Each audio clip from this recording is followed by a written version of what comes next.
കണ്ണൂർ കണ്ണവം വനത്തിൽ വിറക് ശേഖരിക്കാൻ പോയ ആദിവാസി യുവതി എൻ സിന്ധുവിനെ കാണാതായിട്ട് ഇപ്പോൾ 9 മാസമാകുന്നു. പോലീസും വനംവകുപ്പും ജനകീയ കമ്മിറ്റിയും സംയുക്തമായി ഒരുപാട് തെരച്ചിൽ നടത്തി. സിന്ധുവിനെ മാത്രം കണ്ടെത്താൻ കഴിഞ്ഞില്ല. ആശ്വസിക്കാനുള്ള ഒരു വിവരവും കിട്ടിയില്ലെങ്കിലും സിന്ധു തിരിച്ചു വരും എന്ന പ്രതീക്ഷയിലാണ് ഇപ്പോഴും കുടുംബം.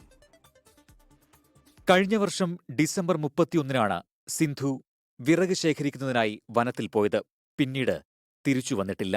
പോലീസും വനപാലകരും കാട് നന്നായി അറിയുന്ന നാട്ടുകാരും ദിവസങ്ങളോളം വനത്തിൽ തിരച്ചിൽ നടത്തി. ഉൾവനത്തിൽ തിരച്ചിലിന് ഡ്രോണും ജലാശയങ്ങളിൽ അണ്ടർ വാട്ടർ ക്യാമറയും ഉപയോഗിച്ചു. എന്നിട്ടും ഫലമുണ്ടായില്ല.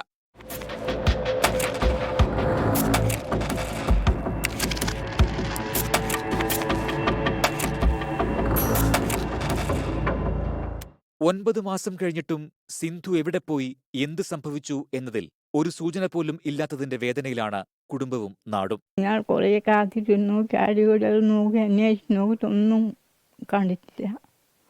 എനിക്ക് എന്തെന്നാ വേണ്ടതെന്ന് നോക്കണം. ഇനി അവിടെ പോയൊന്നും അറിയില്ല. ഒറ്റയ്ക്ക് ഞാൻ നിൽക്കുന്നത്.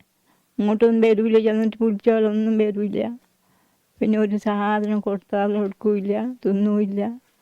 നാട്ടുകാരെന്ന പല രീതിയിലുള്ള സംശയങ്ങളൊക്കെ നേരത്തെ പോലീസുകളൊക്കെ പറഞ്ഞതാണ്. അപ്പോൾ അവർ ആ രീതിയിലൊക്കെ അന്വേഷണമായിട്ട് മുന്നോട്ട് പോയതാണ്. പക്ഷേ ഇതുവരെ കണ്ടെത്താൻ പറ്റിയില്ല എന്നാണ് സത്യം. നാടിന് തന്നെ ഒരു വിഷമത്തിലാണ് എല്ലാവരും ഉള്ളത്. സിന്ധു വനത്തിലേക്ക് നടന്നു പോകുന്നത് കണ്ടവരുണ്ട്. അതിനാൽ വനം കേന്ദ്രീകരിച്ചായിരുന്നു പ്രധാന തിരച്ചിൽ. സിന്ധു മറ്റെവിടെങ്കിലും പോയതാകാം എന്ന സംശയത്തിൽ പോലീസ് ആ വഴികളിലും സഞ്ചരിച്ചു. അതിലും ഫലമുണ്ടായില്ല. 9 മാസത്തിനിപ്പുറവും നാട് തേടുകയാണ്. സിന്ധു എവിടെ?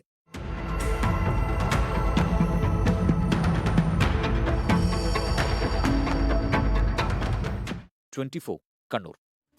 ലോകത്തെവിടെയായാലും ഏത് സമയത്തും 24 വാർത്തകളും ഓഗ്മെന്റഡ് റിയാലിറ്റി പാക്കേജുകളും എക്സ്പ്ലെയിനറുകളും വിശദമായി കാണാൻ ഞങ്ങളുടെ യൂട്യൂബ് ചാനൽ നിങ്ങൾക്ക് സബ്സ്ക്രൈബ് ചെയ്യാം.